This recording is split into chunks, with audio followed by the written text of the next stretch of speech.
Hello everyone, this is Macklin with M Education, and this is the last video in our 4-part tutorial on short hair. I'm pretty sure this is the video that everybody's been waiting for, where we cut the iconic bald fade. So let's get started.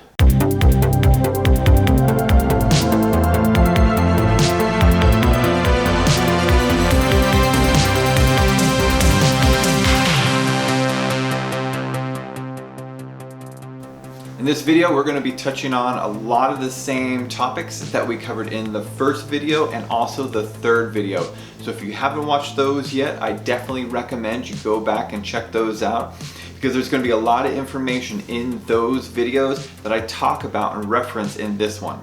So let's get cutting. So the first thing we're going to do is we need to set our baseline, which is our shortest length, and we need to set our longest length up here at the parietal. Now if we take a look at the slide where we break down panel A into its many subdivisions, we're going to look and we're going to see that we are going to be setting the yellow line and our blue line. Our blue line is our longest length, our yellow line is our shortest length, and in this case we're bringing it all the way down to the shaver. We're going to cut it as close to the skin as we can without using a straight edge razor. In order to set our shaver length, we first have to take it down to our trimmer length, because our shaver is not going to cut through hair that's very long at all. Plus it might pull, and that's just uncomfortable for our guest. My guest does have a very balanced head shape. His parietal is not leaning in, nor is it coming out a little bit. So I don't need to build it out, I don't need to thin it in, so I'm going to put my longest length in with a 3, not a 4, not a 2. If his parietal length leaned in a little bit, then I would probably use a 4 so I could build more weight into that parietal to account for the bone structure. If his parietal was leaning out, then I would want to slim it down. I would probably use a 2 to keep it nice and tight, but still have enough gradation so we can see the fade. So let's go ahead and let's put in our baseline length. Let's get it cut all the way down to the shaver, and then we're going to debulk the top with our 3.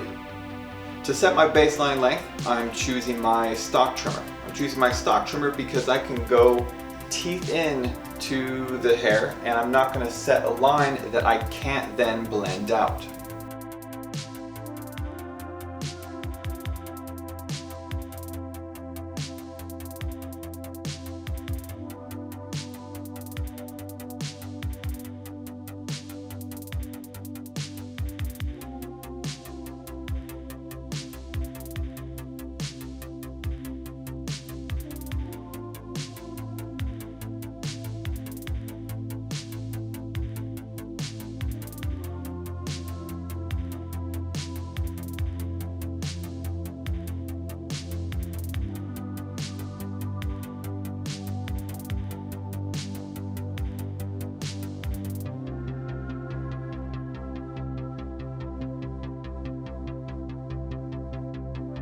Now I'm going to go in with my zero gap trimmer.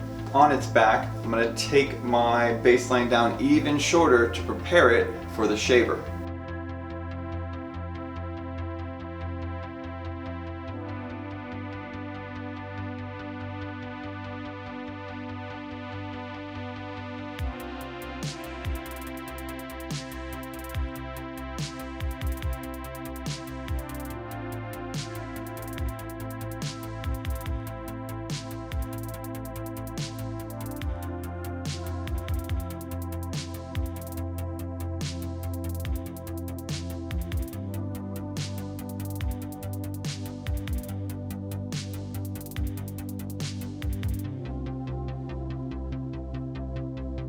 I've brought my zero gap trimmer all the way just about up to the line where I had my stock trimmer, and just creates a little bit of blending right away.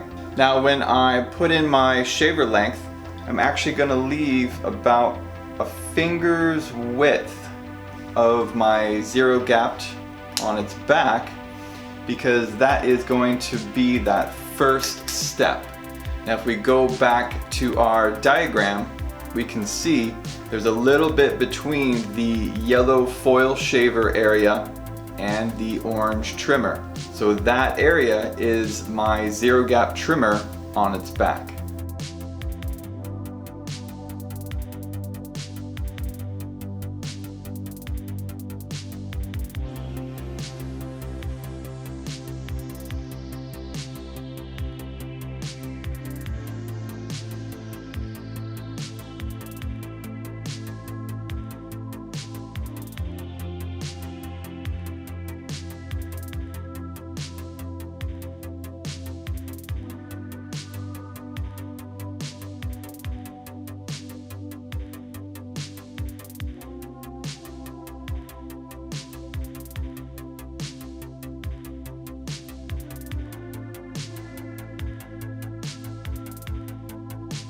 Now we can see the baseline is in. I have my shaver through here. I have about a finger width of my zero gap trimmer on its back. And that rides all the way around, and everything else down here is completely gone. So now that we have our baseline in, we are going to debulk the rest of the haircut with our parietal length, which is going to be a number 3 closed. To make sure that I protect the length in the front, which is what we want to continue to grow out, I am going to disconnect the front right through there. And we can see that I haven't sectioned out panels 2 and 3 yet. The hair is too short, so that's something I'm going to do once the hair is wet. To protect the hair on this side as well, I'm going to use just a couple more clips. I'm going to pull that away from the area that I'm working to make sure that I don't cut what I don't want to cut.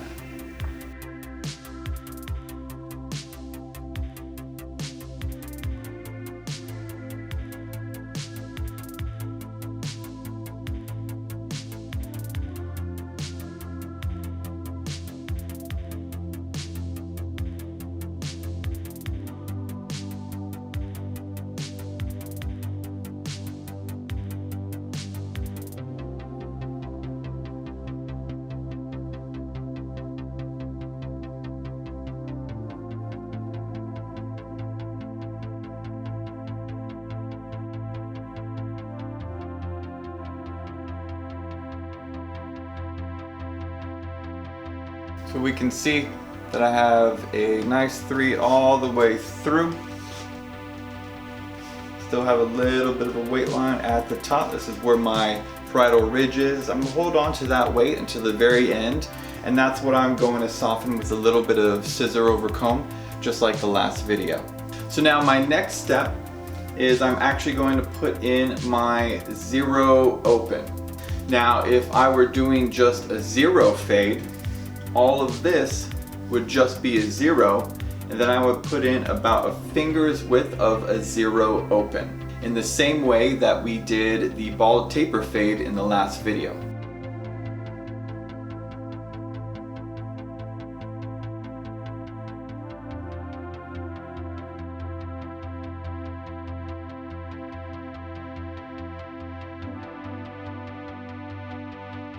So now I have my basic template set up and it's ready for blending.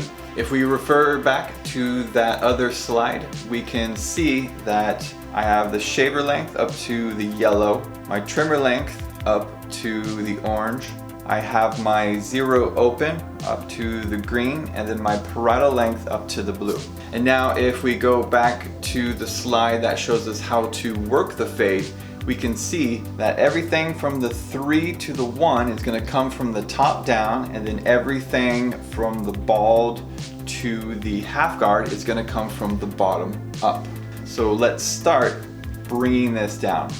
Alright, now I have my 2 guard on. I'm going to do a 2 open just below the 3 close, and then I'm going to do a 2 close just below that.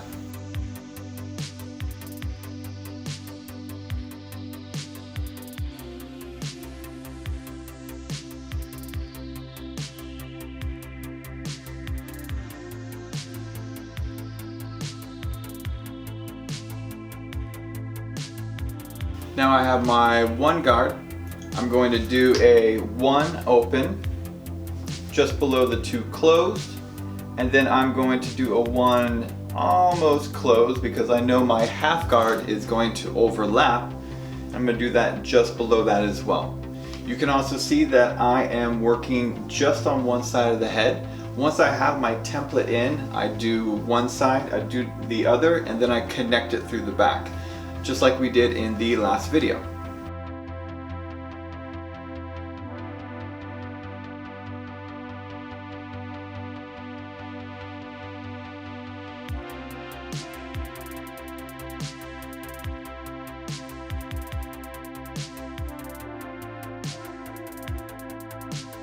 As I get into the shorter and shorter lengths, it's going to require more and more blending. So instead of doing the clipper flat against the head, I'm going to start working it on its corner. When I work the clipper flat, it's going to take off bulk. But as I get shorter, I'm going to need to really detail within all the contours of the bone structure. So I start needing to use the corner to get in there.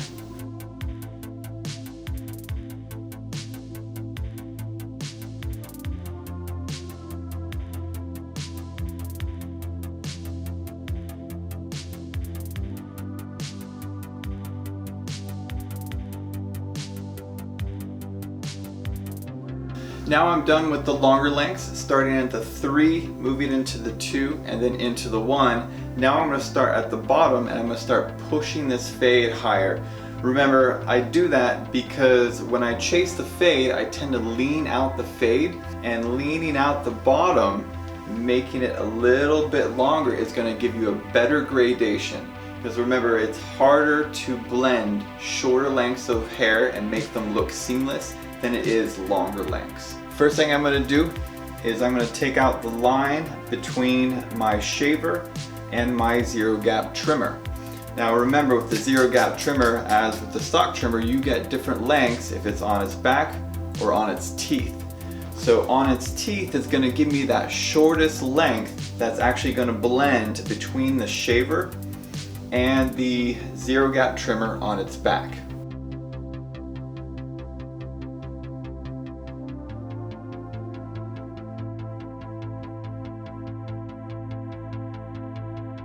You can also stretch the skin slightly.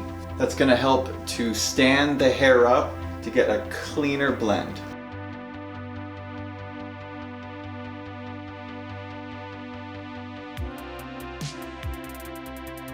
For the next step, I'm grabbing my clippers and I'm starting right where I left off with my zero gap trimmer, and I'm going to start with a zero closed. And as I work from zero closed to zero open, I'm going to work in increments of 4. So I'm going to subdivide my zero length into 4. So 0, 0 quarter open, half open, 3/4 open, and then open.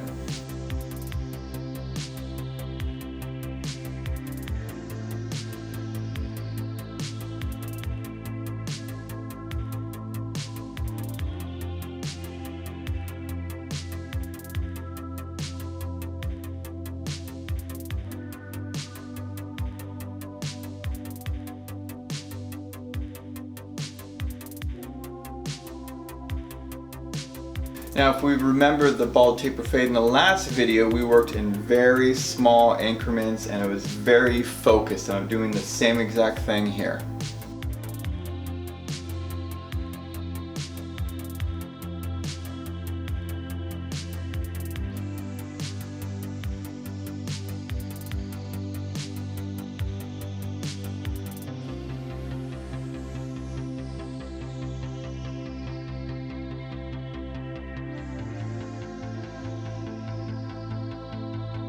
I ended with my zero open. Even though I had put that length in previous, I didn't really put that length in as clean as I needed. It was just a placeholder so I knew where I was going to work up to.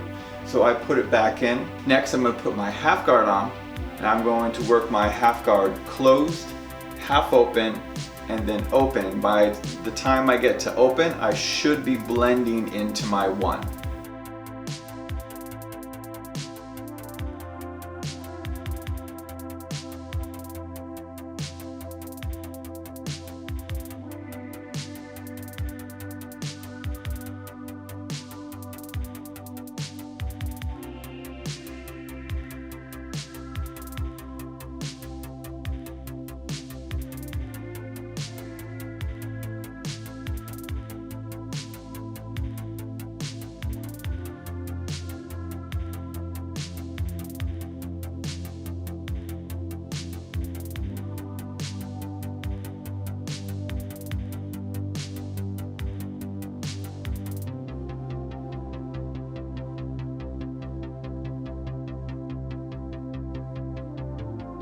Now that I have all my lengths in, I'm just going to go back in and spot check any little areas that may look a little bit heavier.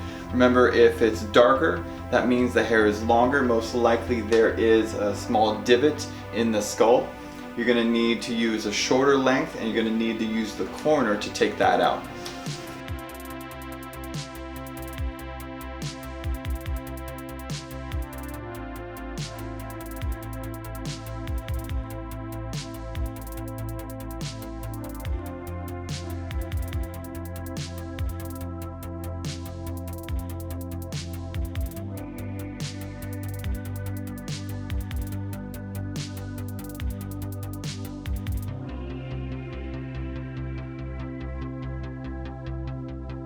Now I'm done with the fade on the right hand side. I am going to repeat the exact same process on the left hand side, and then I'm going to connect both sides through the back.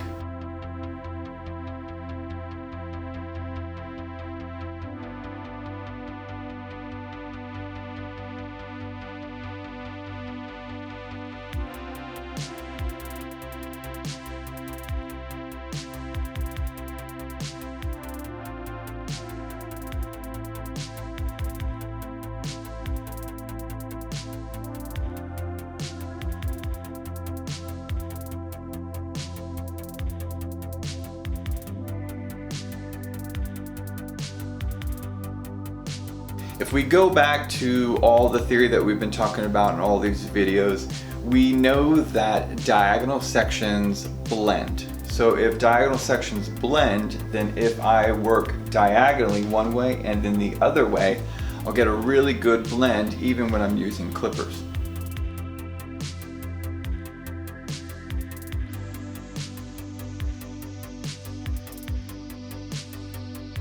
Now that I'm done working down, I'm going to start working up.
Now we're done with the left side, and we're going to do the same thing through the back, and it's going to connect both sides.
Now I'm going to do a quick cleanup in the hairline here and just line that front hairline as well.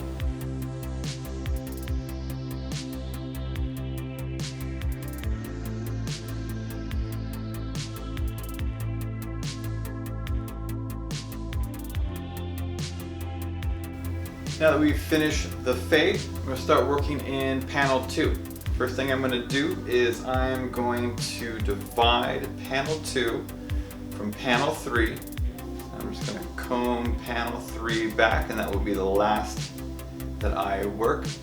And I'm going to be cutting the same flat cutting line to convex that we used in the last video.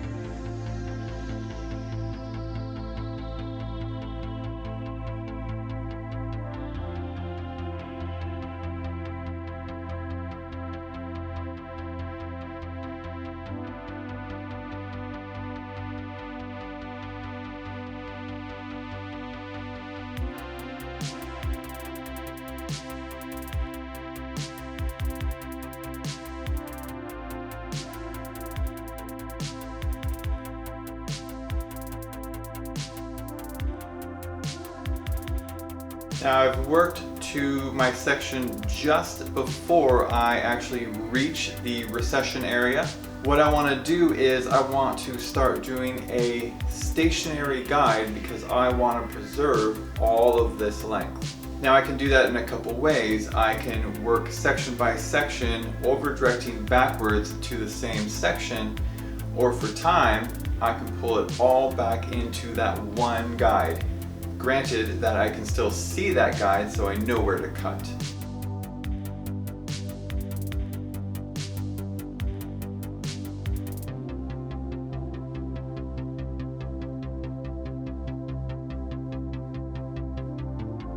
Now we're done with the top. We've protected the length in the front.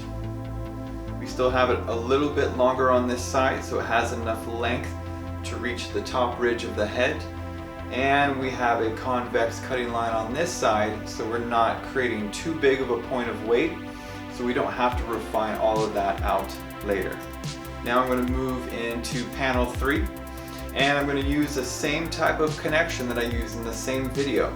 I'm going to work the vertical diagonal back on the right hand side, and then I'm going to connect in the same cutting line. Now it's going to be slightly different because my guest has their whorl on this side.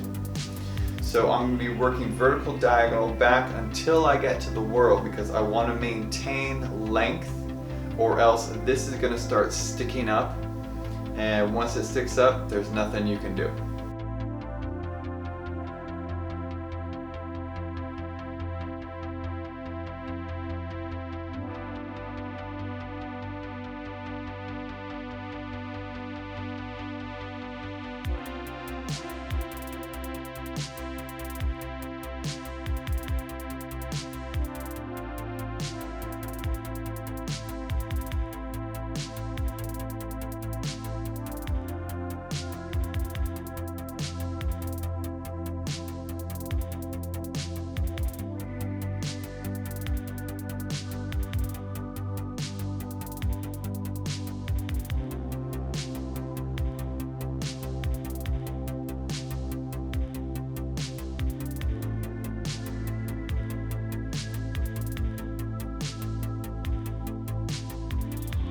Alright, now let's get it dry and let's do a little refinement. Now that we're done with the blow dry, I'm going to do a little bit of refinement. First thing I'm going to do is I'm going to start working the top. I'm going to point cut here in the front where we have all this extra length. I want that to be nice and soft when it sets on the rest of the hair. I also want to point cut the longer hair right over here, because remember, the hair is longer here, shorter here, and it's all falling in this direction. It's creating a graduation. In a graduation, you always have a weight line, and that weight line is usually something that you want to soften. So I'm going to do some point cutting right through here as well. When I'm done with that, I'm going to go around the entire head with a little bit of scissor over comb. And then the last thing I'll probably do is maybe blend in this slight little disconnection right here.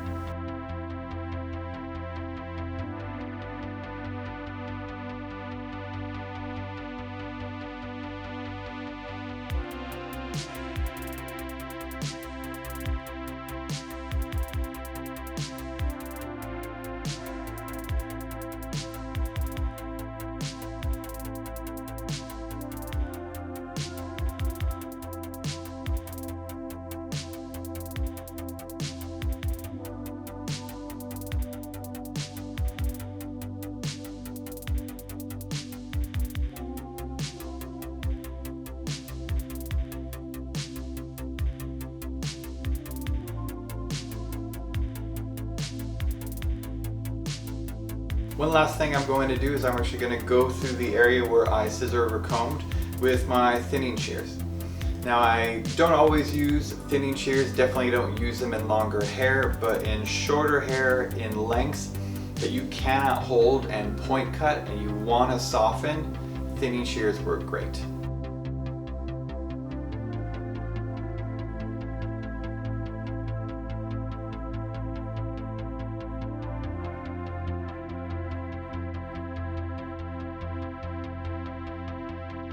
Last thing I'm going to do is I'm going to soften this connection just by cutting it diagonal out from the head.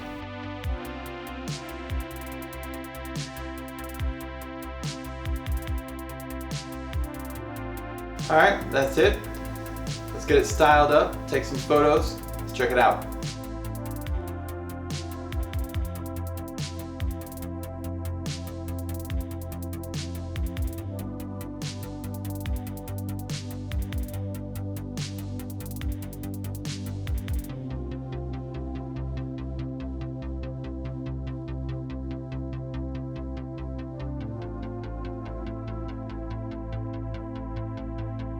So this brings us to the conclusion of our 4-part tutorial on short hair. I hope you enjoyed it. If you like these videos, go ahead and check out some of my others. I got a lot of different content.